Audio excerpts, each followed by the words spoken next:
بسم اللہ الرحمن الرحیم۔ اس ویڈیو کو سننے والے تمام ناظرین کو السلام علیکم۔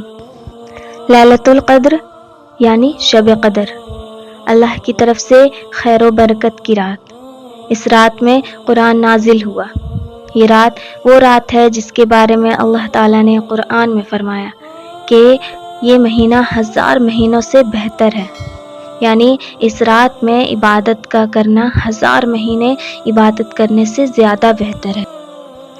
وہ رات جس میں اللہ کی طرف سے فرشتے زمین پر نازل ہوتے ہیں اور ساتھ میں جبرائیل علیہ السلام بھی نازل ہوتے ہیں، اور یہ وہ رات ہے جس میں فرشتے اتنی بڑے تعداد میں ہوتے ہیں کہ جن کا ذکر نبی کریم صلی اللہ علیہ وسلم نے فرمایا کہ کنکریوں سے بھی زیادہ تعداد فرشتے کی ہوتی ہے۔ اور یہ وہ رات ہے کہ آپ صلی اللہ علیہ وسلم نے فرمایا کہ جس نے اس رات میں قیام کیا تو اس کے قیام کی وجہ سے اللہ تعالیٰ اس کے پچھلے سارے گناہ معاف فرما دیتے ہیں۔ اور زیادہ سے زیادہ عبادت کرنا، اور اس عبادت میں ایک دعا بھی ہے کہ جتنا ہو سکے کثرت سے دعاؤں کا اہتمام کریں، اور دعاؤں میں بھی ایک خاص دعا ہے جس کا تذکرہ ہمیں حدیث میں ملتا ہے۔ حضرت عائشہ رضی اللہ تعالیٰ عنہ فرماتی ہیں کہ اگر میں لیلۃ القدر کو پا لوں تو پھر میں کیا پڑھوں؟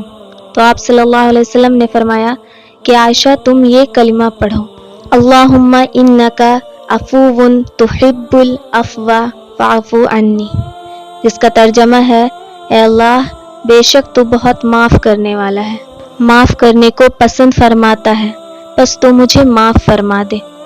یہ دعا پڑھنے کا مقصد ہے کہ ہمیں اپنے سارے گناہوں کی معافی مانگنی ہے۔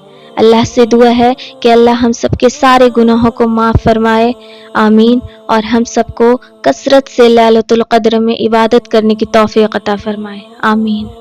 اور یہ ویڈیو پسند آئے تو لائک، شیئر اور سبسکرائب کرنا نہ بھولیں۔